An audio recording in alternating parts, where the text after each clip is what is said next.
Clayton Larcombe, welcome to Mentor, mate. Thanks, Mark. Good to be here. Good to see you. You too.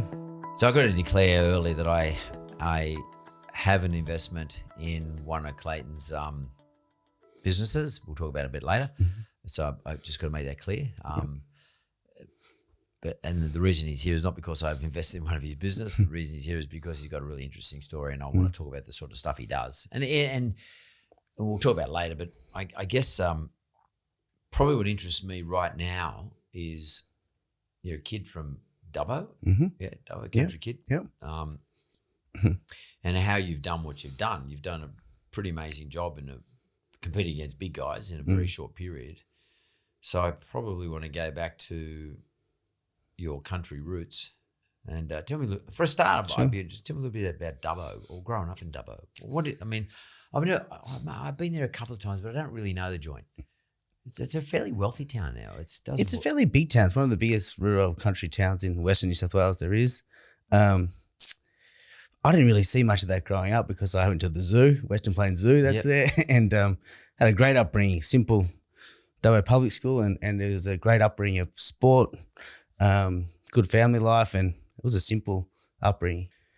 I was fortunate enough, I have two older sisters, and they the plan was to do as much as schooling in Dubbo as we can, and then my parents wanted the opportunity to send us to a Sydney school for everything it has to offer. And I was actually, my sisters came to a school here, they were a bit older than me, and I was fortunate enough to get a scholarship. I went straight after primary school up to school here. Which school did you go to? To Scots College. What was it like to become a boarder at Scots after you've been living at home with your parents in the country town Dubbo? I was pretty homesick, actually. Yeah, I was really homesick for a while, and my parents ended up moving to Sydney a few years later when I sort of was midway through my high school career, but they moved to Manly, and rugby was and training was going late, and so I just stayed boarding because it made sense. So yeah, Scots is a big rugby school.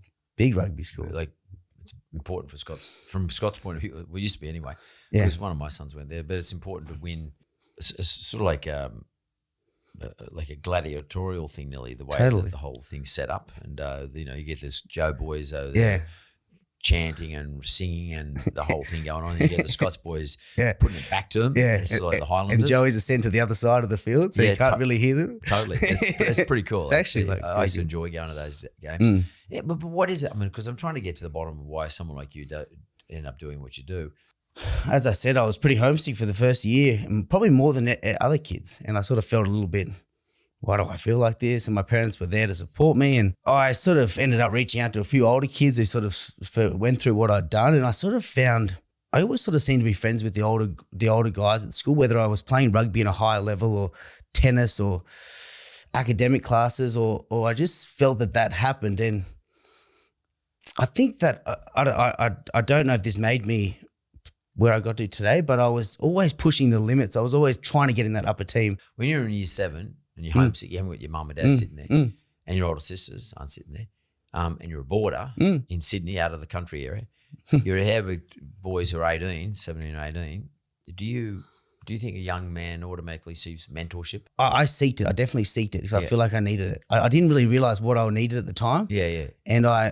And that sort of has been through all my career, which I'll touch on today, that I have sort of always been searching for that mentor side of things, even when probably we first met a year ago when I sort of asked you, can I come up to your office and talk to you for about certain things I'm doing? And I wasn't scared to ask for a bit of help, essentially. I needed to because I wanted that from you're forced to some extent. Sort of, yeah, like I sort of had to. But then I instantly became into this leadership role, which within my own peers. I always thought in my career so far that I've always pushed into levels of jobs through investment banks and trying to get trying to achieve certain levels. But it wasn't until I started my business about 3 years ago where I really had to step into that CEO role and have a business that started with 1 or 2 employees and now 15, 20. I actually really enjoy the learning part of it and teaching more than I ever thought I would. I just thought that I was my own, I don't mean to say it like this, but sort of my own talent in myself. I didn't think that I would enjoy teaching other people what I do as much as I do. So would you say that you learned that leadership is about teaching and fostering other people's talents. Yep. What I learned most is listening. I was never a good listener. I didn't think about that, but that's something that I've really tried to do a lot of. Because in business, to run your business properly, you've got to be a fucking good leader. And to be a good leader, and everyone's got different ways to do it, but you've got to be, I think it's important to be able to listen. That makes a lot of sense to me. And you only learn to listen to others that you want to teach after you've learned how to listen to learn in the first place, which is what you were doing in year 7. Yeah. So after Scott's, what happened? What did you do after school? After school, I went to Sydney Uni, fell in love with finance, played rugby for Sydney Uni played first Colts and then went to grade, but then tennis said come back and play tennis. So I played tennis and I was never wanted to have a sporting career. I enjoyed it and it opened up a lot of doors for me, right? That's what it did. It allowed me to meet a lot of people, but academic and economics is where I really zoned in at uni. When I went to school, I didn't have that thought in my mind, and I was good. Rugby league? Sport, yeah, rugby league school. But I remember there were other kids, like Graham Hughes was in my school, my class, in my side. And I remember when I was like maybe 15 or so, I remember him saying to me, well, not saying to me, saying to the class that he was going to have a career in rugby league and he didn't need to study because he was going to, and I used to think, wow, like I couldn't work that. I've never heard of any of that sort of shit. Like how could you have a career in rugby league? But he knew then that rugby league would provide for him a platform to have a career. And still today, he's got a radio show and he still does that today. And he knew that when he was 15. I didn't have any idea of that sort of shit. Like I just went to school, did whatever I did, play sport, did my study. I wasn't that zoned in on and able to articulate these things. I never wanted to or thought that I would be a sports player, but I knew what did it do for me? Geez, it gave me great skills in a team environment, rugby, for example, to know how to be a captain of a team and have 15 guys around you to talk about strategy and navigate some guys who are down or nervous or scared. Like, those things are awesome things to learn at a young age. Then you've got an individual sport like tennis, which is just you on a court fighting against one guy for 3 hours to win. Like you are battling you and your head. Like, you are learning awesome things about yourself.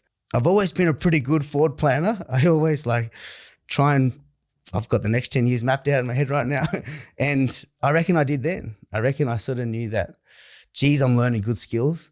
And wow, this is going to give me a scholarship to Sydney Uni if I play first rugby. I never thought I'd go away and play. It gave, when I went to Hong Kong, which I'll touch on, I ended up playing in the first grade Hong Kong team, which enabled me to get a contact, which enabled me to get this job over there. So it opened up a lot of areas I didn't think were going to happen. But when I think about mine, I must have been just an instinctive person, just did whatever was put in front of me and I didn't really have a plan around it. But you must have been one of those other guys like Graham Hughes. I mean, you were one of those guys who wasn't instinctive. You were instinctive, but on top of that, you were purposeful. You knew. And I think in business, we've got to develop that. If we haven't already, we've got to develop those efficiencies. What happened after Sydney Uni? So your first job at JP Morgan, was that right? Morgan Stanley. Stanley, not JP Morgan. So I applied for an internship. These banking internships are quite hard to get. 7,000 kids applied for this internships. I really wanted this one at Morgan Stanley. 7 interviews later. How'd you know about it? First, how'd you know? You're at university. How'd you know about Morgan Stanley? You're a kid from Dubbo. Because I studied the economics and commerce for 3 years at uni. And the banks come in and try and promote in the UBS talks and JP Morgan. And did you go to those though? Yeah. I didn't go to any of them. I mean, I did commerce law at University of New South Wales. And they come on our campus, Deloitte's, everybody, Price Waterhouse, KPMG, Pete Mitchell. I never went to one of those fucking things. I don't know why. How was it you were tuned into that? Well, was it the rugby union? Did the guys in your rugby union team tell you about it? A couple of guys did, but I had 2 cousins who were on the trading floors of BlackRock, the world's biggest fund that manages trillions of dollars, and another cousin who was at Citibank at that time. And I looked up to these cousins. They were 10 years older than me, and I really wanted to be on the trading floors that you see, and it just hit a nerve with me that it was almost like a competitive rugby scrum that you see on the things there. But at the time, finance ticked a lot of boxes for me because it was fast paced. adrenaline. It was trading was that one that I wanted to go to the start. Investment banking and like finance has it's a very wide funnel. So there's a lot of areas to start. And I just picked one, and I picked one. I said, rather than not knowing what I'm doing, but I said, I'm going to do trading. And I didn't stop till I got it. And then I've gone through many facets of finance to get to where I am today. But So you started Morgan Stanley here in Oz? yeah, so I applied for the internship, and this is an interesting one that I actually didn't get it. I actually got to the very last round, and HR called me on this Thursday and said, bad luck, Clay. Try again next year. You missed out. And I was devastated. So I got a bus in from Sydney Uni, and Morgan Stanley are in Chifley Tower. And the managing director who was the last interview, he said no to me. I waited on the couch downstairs from 9 a.m. until he came out to lunch at 12. And I followed him through the city, and he was with all his mates, and he went to the restaurant, Machiavelli's. He went down the stairs and down, and I was nervous. I was 21, and I was walked down the street for a while, and my legs were shaking, and I tapped him on the shoulder, and he was around this table with 10 of his mates having a Friday lunch, and he turned around and he's like, yeah. And I was like, oh, I interviewed with you yesterday and I missed out. And he's like, oh, mate, try again next year. And then anyway, I said, can I get 2 minutes of your time? And he said, all right, 2 minutes. Put him to the side of the restaurant. And I said, I don't really remember what I said, but I said, essentially, you've made a big mistake. I'm going to be a trader for the Citibank, Deutsche Bank, one of the banks, but I want to be on your bank and your team. And he said, mate, gutsy, thank you very much. Try again next year. HR called me and said, he just called up and said, I want that guy on my team, start next week. That's how it all started. That's interesting. So you as a leap of faith, but you took a risk. It's a big deal. So Morgan Stanley then, do you end up in Hong Kong, Morgan Stanley? Yeah, so then the middle of GFC hit and I moved over to Hong Kong. I wasn't a trader yet, I was a trader's assistant because you spend time to do that. Middle of GFC, against all advice, they said, don't leave one of the world's biggest banks. And I moved over. I said, I want to be a trader. And I lived on my sister's couch. My sister lived in Hong Kong. My sister and everyone said, look, there's no jobs in Hong Kong. Like, it's the middle of the GFC, go home. And again, as I said, playing rugby, I met a guy who had a connection to a really senior person at JP Morgan. And I called him up Monday morning. I said, I'm Clay Larcombe. I've just arrived in Hong Kong.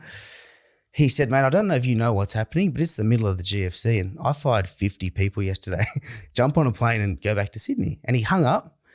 And then I called him back the next day at the same time. And I said, Mike, I called you yesterday. And he had a bad morning because he gave me a barrage of abuse. Don't you call me, bang. And I called him the next day at the same time. And before he said anything, I said, Mike, before you say anything, I think we got cut off yesterday. And he burst out laughing. He said, get in here at 4:00. And he gave me a trading job the next Monday. I mean, is it just persistence? Yeah, I think so. I think it's persistence. And I never thought that. And I still today people say, what if something doesn't work? Or I just never thought that I wasn't going to work. I never thought that I was not going to be a trader. And I would sit there and I was going to grind away until I get what I want. And not what I want, but I suppose I just believed in myself. Right? But do you think it's also about being thick-skinned? Because a lot of people go, oh, fuck. Yeah. I think that's a lot. I think that's come a lot from the rejections of everything, like sporting teams you miss out on. Or that first job that I got as that trader's assistant on those trading floors, like those guys that are the senior traders there are brutal. Like here's 10 numbers, call up and it was really intimidating. You would have to make cold calls all day to 95% of the time they tell you to piss off and smash the phone down. Like that you grow quickly in that and you care less and less about no and realize that it's just another number. And it's a numbers game. So when I say thick-skinned, would you maybe another word that you would put alongside that word thick-skinned is resilience? Well, I think persistence is the one. Well, that's my company today is called P.A.C Capital and it stands for 3 acronyms: persistence, ambition, and consistency. The 3 values I stand by. Yeah, so persistence is a big one. It's funny. I used to carry around in my I used to have one of those thick black leather bound diaries that everyone used to have before mobile phones came around. And I was given that by a partner of the law firm I worked for. He gave it to me because he had one. And I was traveling overseas with him and I was asking about it and he said he'd buy me one. He bought me one. And I still have that diary, but inside there was a little sleeve. And inside that sleeve there's a piece of paper. There is a piece of paper. And on the piece of paper, was a little saying which was typed out, which he gave me, and I tore it out. And it's about persistence, how important persistence is. Oh, yeah. And like he was, for me, the most brilliant lawyer I've ever met, and highly regarded. He's in his 80s these days, but I kept that saying about persistence. I don't remember the saying there, but all I remember is how important persistence is. And some people say, you should never give up. Well, maybe it's not about never giving up. It's not even thinking about giving up or not giving up. It's about just being persistent. It's about being as opposed to thinking about it. It's not a thought process. It's about just being a certain way. Yeah. You don't overthink it. Don't think, I'm going to keep calling back because, he or she will eventually say, no, I just call back. Just like you would call back at the desk, your person you report to probably gave you 50 calls a day, 50 names to ring, and that's what you did. 100%. And once you through that list, give me the next list. Give me another list. Yeah, totally. So persistence and thick-skinned is what you developed, or resilience is what you develop, but it's because you're persistent. Your ambition is your thing. That's a bit of a driver that can give you energy. But the way you do it is you're always persistent. And it's not too much thought around it. Yeah. So off the back of that, you develop PAC. P-A-C? Yeah, exactly. Yep. Tell me what that is. Yep. So after I went through Asia, I was there for about 6 years. I wanted to move back to Australia, where I was from. I missed Australia and wanted to move home. Came back and I didn't initially start PAC. I actually worked for JP Morgan, who at the time owned Ord Minnett, a stockbroking firm. Moved back and they said, well, don't leave, try stockbroking. Essentially, it was great, but it wasn't, as I said, I've been through every part of finance. And I always had the ambition after a while, Mark, that I ended up like butting heads with management a lot, like after a while. Like I think that most people were just like, why do you keep wanting to improve that process or question why is that done? And people have said to me over the time, I think you're just always bound to start your own business. People who are young entrepreneurs, probably like yourself, are always bound to do their own thing, and I was about 30 years old when I thought about starting my own business. 36 now, and 3 years ago I did it. So broke away and started PAC with, I had a bit of money in mind that I'd saved when I was in Asia, and I started to manage that personally. I started to invest in stocks I knew or different sort of thematics. I actually really enjoy the global macro piece. I actually enjoy trying to figure out what's happening with countries and currencies, and even though macro is really hard, I enjoy that part. So I started to asset allocate my money around the world, and wasn't a great deal, but it was enough to do. And saying that, I actually met a guy up on the golf course up in the Gold Coast, and he said, hey, if you're doing that anyway, can you manage a bit of money for me? And that was a few $1 million at the time, and charging a percentage fee under management, not any brokerage or anything. So I thought, well, this is a good deal. I can charge, it had good residual revenue. I was charging, let's say it's 1 million, 1%, 10 grand a year, almost $1,000 a month, every month. As long as I grow it, it was good business. So started that 3 years ago with those three values I spoke about. And the consistent part that you touched on, that was something I wasn't good at. Like that was something I've had to really learn. Like I heard it from clients a lot. And as I said, I really try and listen. And they're like, you say you were going to send a report to me by Friday and I'd get it Monday. I wasn't consistent. If markets were good or bad, regardless, get your report on Friday, call me on Tuesday when you say you're going to, and never miss that. Yeah. That's something, being consistent is something I heard, something I'd get a rhythm you can stick to. And I wasn't like that. Like I just was, I'll get that back to you later. And people are like, that's not, you're managing money of mine. That can't happen. And I listened to a couple of really clients who are like, you have to change this. And PAC standing for those characteristics. Yeah. PAC was formed, which is basically, not basically, but it's a managed fund. Yeah. Now it runs 4 funds. Yeah. And it's got, and you have sub funds and everything. And we'll talk after the break where you're investing this money. But how much money would you have today under management? Sure. So I started 3 years ago with sort of 4 to 8. Now it's over 200. 200 million. Yep. So you have $200 million under management. You were 36 years of age. In 3 years. Yeah, 3 years. And that's a pretty good outcome. I had set goals where I sort of said to myself, I want to get to 100 million in 5 years. And I want to get to 1 billion was my number after sort of 10, that was my years. So I've hit my 5-year number. And the performance? The performance of the multi-asset funds are 12% over the last 3 years, which is, they're the sort of quite conservative 70-30 portfolios. So between 12 and 15%, depending on how much risk you want to take.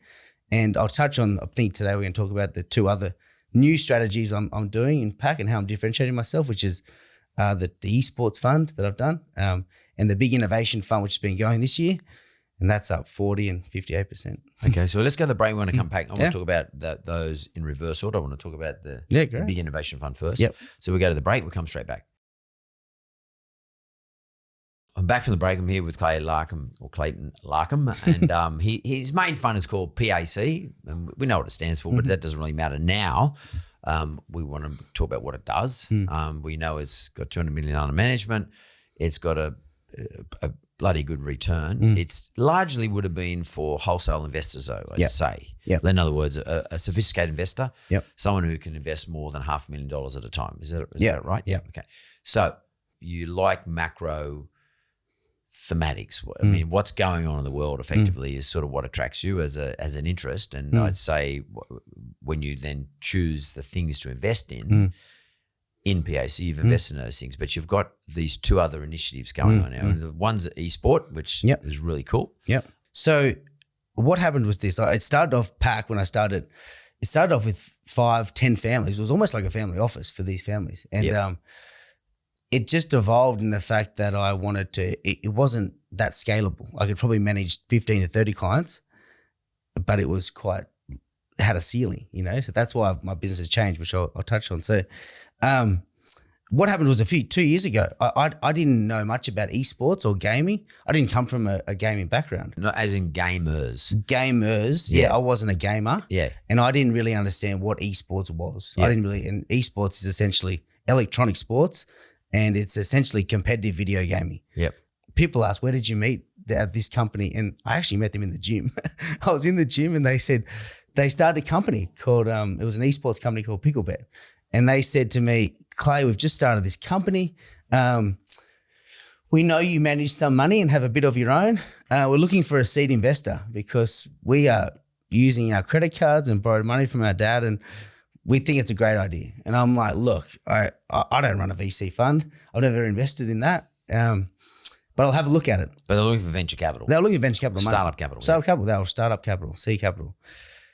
I spent it's about 3 to 6 months looking at esports and how big this was globally. And I started to really unpack every part of the esports ecosystem, which is not only eyeballs, generations, and how much money is going into the space, but I also looked at essentially, I spent a lot of time in Asia and how big it was there. And America is not as big as Asia. 70% of esports happens in Asia. But there's more eyeballs on sports and esports than normal sports now. So I'm like, wow, this is... How do you mean? Like, give us an example. Oh, so like essentially last year, more people watched Fortnite or Dota or World Cup championships through different streaming platforms, not actually in the stadiums because we couldn't because of COVID, but more people around the world watched esports than normal sports, NFL, rugby league. When I first was looking at esports, Tiger Woods won the Augusta Masters that year, 2019. He won $2 million in prize money. There was another show that I watched. It was the Fortnite World Championships, which is a similar event. 120,000 people in this stadium watching this physically in a stadium watching. Instead of watching sports, they are watching two groups play against each other on screen, just like a normal sport. Wow. And the 16-year-old kid, Booger, who won over $3 million, more than Tiger did. And I was like, something's going on here. I got to have a really good look at this. And that's when it really kicked off for me, and I started to dive into it really hard. It's even bigger now. Yeah. I mean, COVID's made it bigger. Yeah, it's like streaming, especially when it comes to, they're not going to sit in a physical and it's COVID proof. Yeah, totally. It's around the other way. Like because I'm COVID on board, I'm at home and I've got time, I'm going to dial into my favorite esport, wherever it might be. Exactly right. But it also, for me too, hit another nerve that it wasn't just about the sport. It was a deeper social shift that was happening. Tell me about that. Yeah. I'm curious about that. Yeah. What does that mean? People were communicating. It was the next generation were not going down to, for example, I said to a couple of younger kids that work for me, they said, are you going to watch the football game this weekend? Like, you're going to have a barbecue? He's like, we're going to have a barbecue, but we're going to go, we're watching the eSports match on. And I'm like, what do you mean? Like, and so just like we would watch football. Yeah, like you would go to the rugby. Yeah. And you watch Australia versus whoever, South Africa. They were all having a barbecue to watch two people playing against each other in a controlled game, in a match from different sides of the world. So they were controlling the team. Let's just say a soccer match, a digital soccer match, FIFA. One person was controlling the team who was sitting in Poland, and the other guy was controlling the team sitting in Prague. You know, like it was. And they would watch that. And they were just couldn't wait to see it because these guys, they were like their heroes. Yeah, it was their heroes who were playing that game. It's for me. It's like right? you're watching David Campese. Exactly. But this playing against the Barbarians or something. But this is the difference that I realized after looking at it and hearing it. Even though I watch NBA, I know I'm never going to be LeBron James. I'm never going to dunk, never going to be that tall. But these guys watch these players and they relate to them. That I can be that person.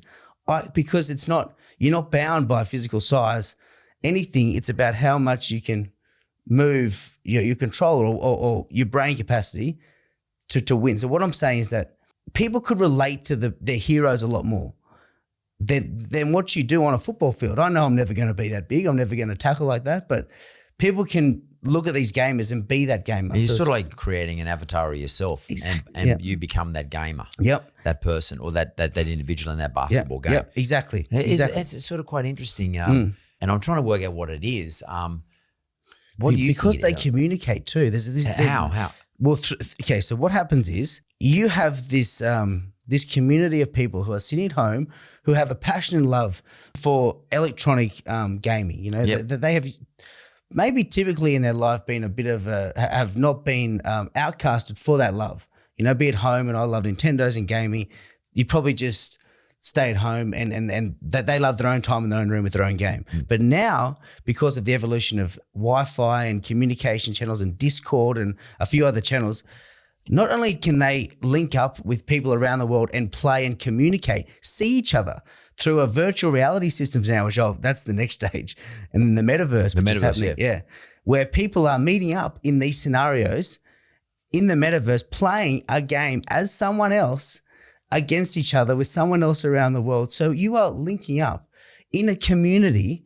When I say that it's a deeper than just the electronic sports, it's more of a shift in the fact that people can log into these gaming systems, communicate with each other, find a community of friends where they all can meet up and talk about, as we would meet up and talk about rugby league or rugby union. They talk about an upcoming match coming up. But do they do it as the avatar of themselves? They can, but are we going that far yet? Or we're close. Where they actually live in another reality in a parallel universe. Yeah. Well, this is happening now. I'm actually going over to the States, hopefully to Miami, where that's all happening, and people are living in these VR sort of metaverse worlds. They got the Oculus goggles on, where people are staying in there for days at a time and are living in that world. No. Yep. So people are trying to get them out, and they eat, and the people want to live in there forever.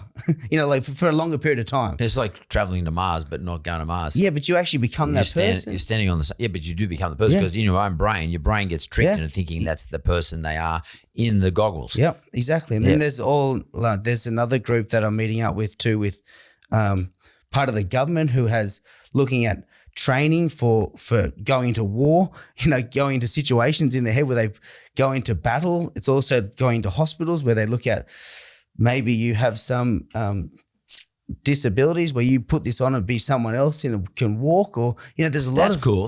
That's fucking cool. That is cool. Like if you're, you know, not able to walk, all of a sudden you can walk. You can walk, exactly. And you see what it's like and feel it. And or even that's fucking, that's a super cool sort of, it's a bit tangential, but like it's super cool. Yeah.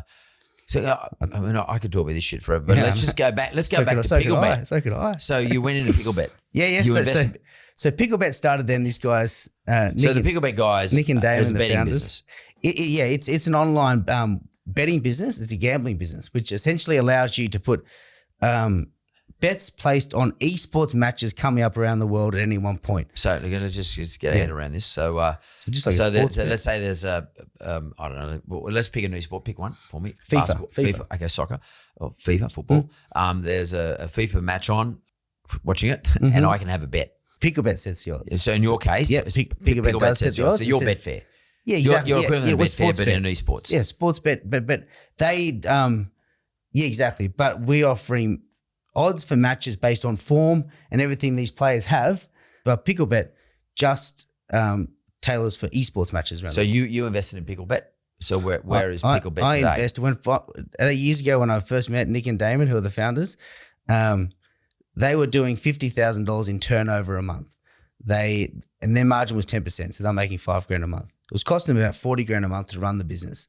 So burning 35. They had about 6 months left to runway, and it was lights off. And I spent time looking at it. In summary, I put up 50% of my wealth in that business. I borrowed, and I put up 50% of the money I had in the bank, and bought the largest shareholder of that company because I really did the work and believed in it. And fast forward to now, they were doing $50,000 a month in turnover. Now, last month they did $10 million. Right, so it's a big multiplier. And you raised money? I raised about $20 million throughout the course of the last 2 years. Yep. Through different stages. I was seed, and then what happened was this: that investment. Like as I said, I didn't run a VC company, and I didn't want to put my clients' money in front of this. If Picklebet didn't work, my money goes because I wasn't building a VC company. Yeah.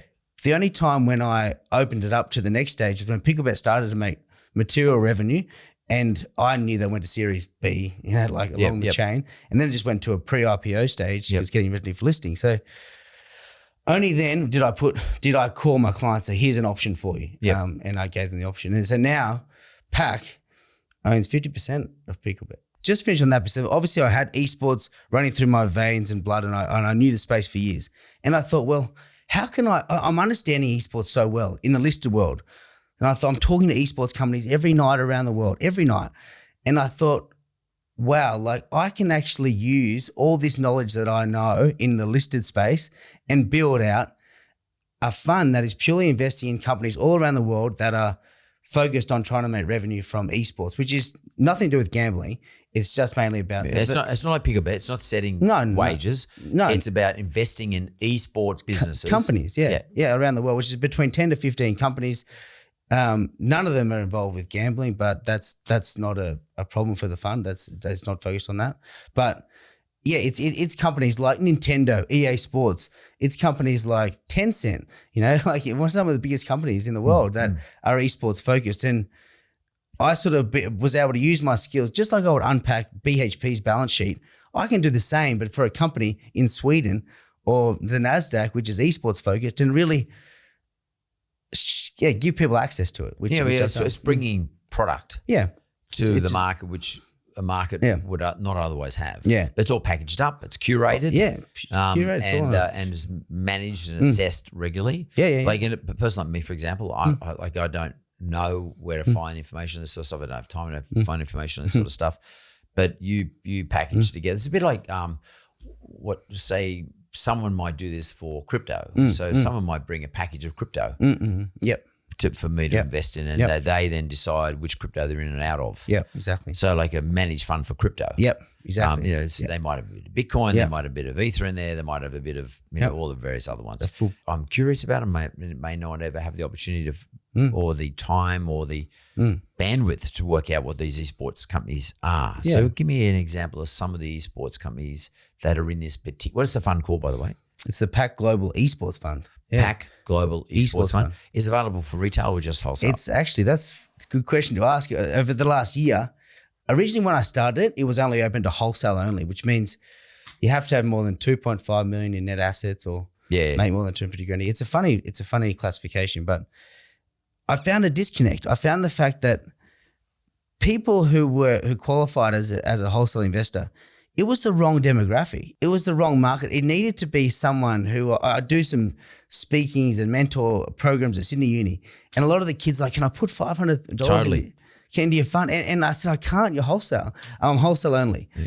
So over the last 9 months, I've worked with ASIC and that's the regulator. That's the regulator to make sure, because they have to go through to make sure before they give you authority to run a retail fund, they have to go through that you're a reputable manager and have the process in place, because you then have the ability to manage to people in someone's superannuation who has $100,000 in their super to be able to put in your fund. It comes with a lot of responsibility, and it was 9 months for a reason. So now, as of January, my retail fund will be open to anyone to put a minimum of $1,000 into the fund.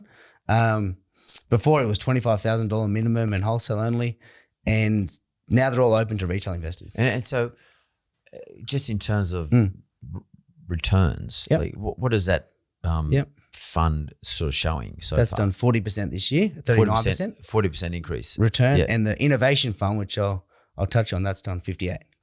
I really want to do something different. I really wanted to. When I started the eSports fund, people were like, eSports? What do you mean? Like that's not a real sort of sector, and it's been a year of having to stand up and talk about it. Now people are taking notice with the returns of having and also how big it is. But this is all part of a theme that is innovation around the world. It's things that are disrupting or improving a process. It's like it's growth. It's things that are affecting cars, electric cars, lithium, cybersecurity, artificial intelligence, blockchain. These are all areas that I get excited about and spend all my nights and days looking at and trying to find the next opportunity to invest in. And that's why I broke away and started. There's the eSports fund and then there's the innovation fund. Now, the innovation fund it has eSports in it because eSports is an innovation topic. I think innovation is not as big as eSports fund right now because it's a bit newer. But I think innovation will be the blue chip sort of gold part of PAC, because it has about 10% allocation to eSports, artificial intelligence. It has an allocation to blockchain. You can't avoid that. It is an innovation topic that needs to be addressed. And so essentially they are both running similar themes. They're a global fund that has 15 to 20 positions, all in that innovation theme. And how much money have you attracted into that innovation fund so far? In the innovation, it's like 4 million, but the eSports just kicked off 20. The eSports, 20, and in your traditional PAC fund, the first fund is a couple $100 million. That's about 180. It's interesting. That's about 180, but then you've got the venture capital funds where all the Picklebet sits. Yep. And now because Picklebet is about to get a listing, and PAC owns 50% of that, and that's now valued north of 200 million, that company. Right. So it's sort of interesting though that you started off with your traditional family office, more conservative, more probably defensive, or looking for a return that's better than bank return. Yeah. You know, like, and then you've slowly gone, I don't want to say down the curve, because actually the curve is actually showing you far better returns than your traditional stuff, I'd say. But you've gone down the curve in terms of awareness, what people would ordinarily invest in. And it really, I mean, maybe what your game is, if I could summarize it, is that you're bringing to the broader community, now retail investors, access to, through your platforms, products, investable products that they would not ordinarily out of bed get access to. And you're curating them for them, and you're managing them for them. Yeah. You're finding them, or your team's finding them, and you're bringing them to the party. It's funny you should say about the university students. I find that people under 30 are far more open to, in fact, not open.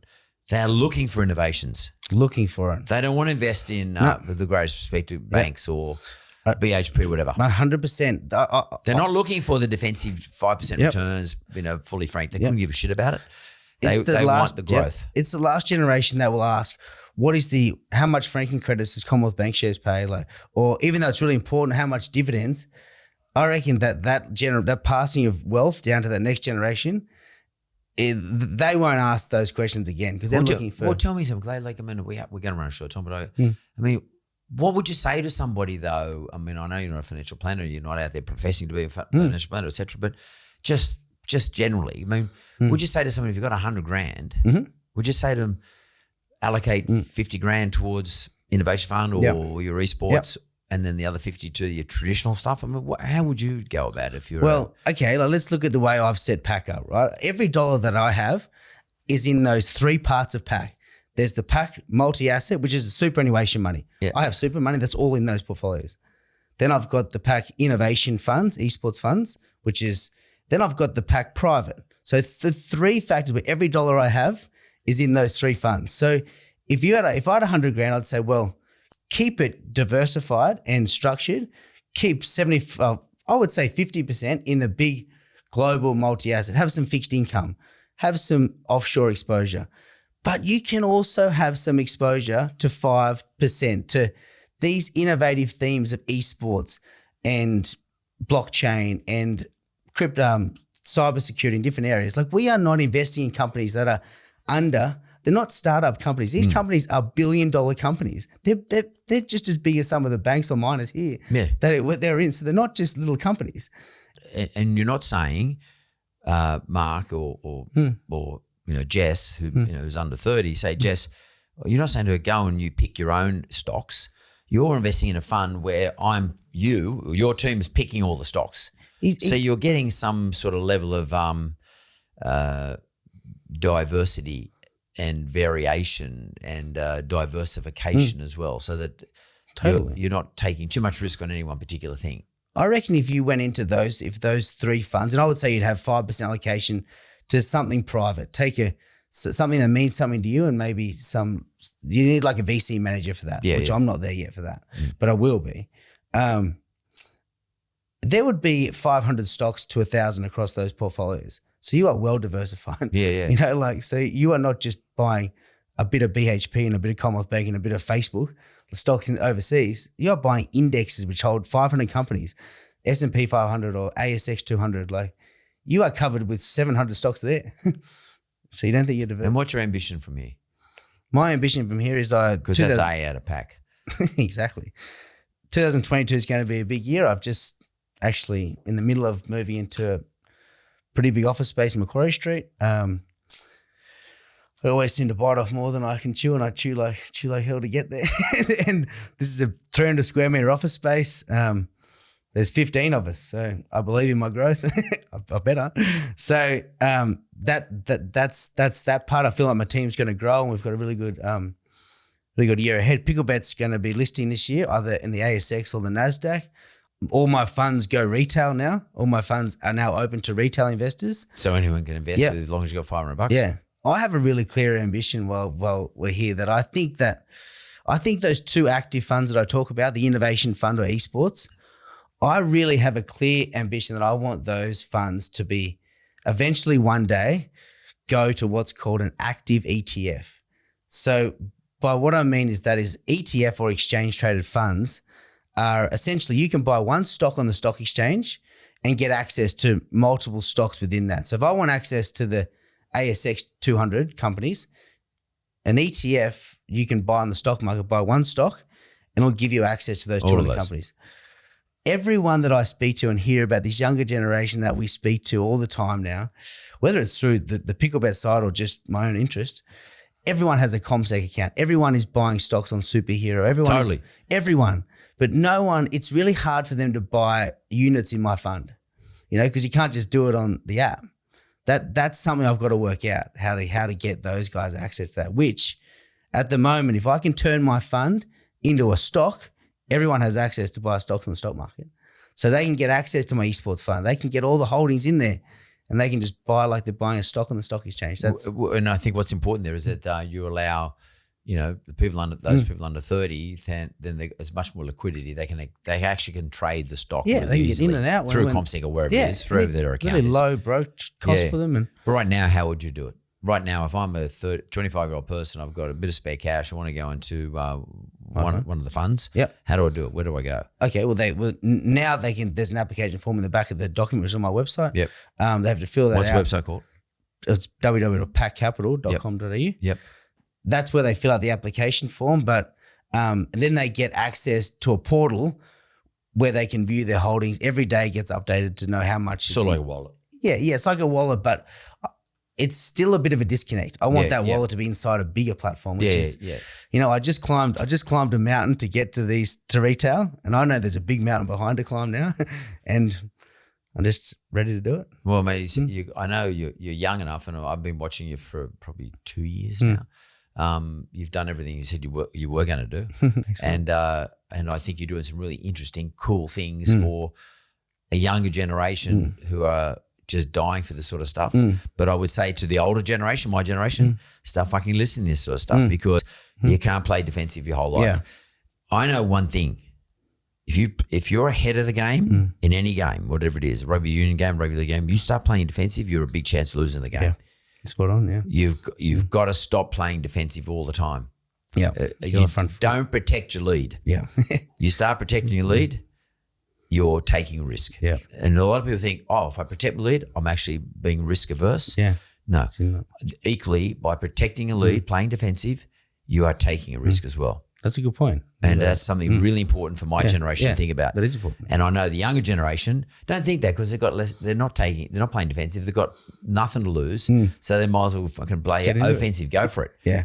And good fun. that's dangerous for people like me to look at that. So I would say to anyone who's, I would say to anyone who's playing defensive, have a think about this and think about your allocations. Yeah. Clay Larcombe, good luck. I hope you get overseas. I hope you get your test so you can get on that aeroplane. Yeah, thanks. Mate, very good luck. All the best to you. And thanks, and I hope 2022 you kill it. Thanks, man. I appreciate it. And thanks for everything. Thank you, mate. Thanks.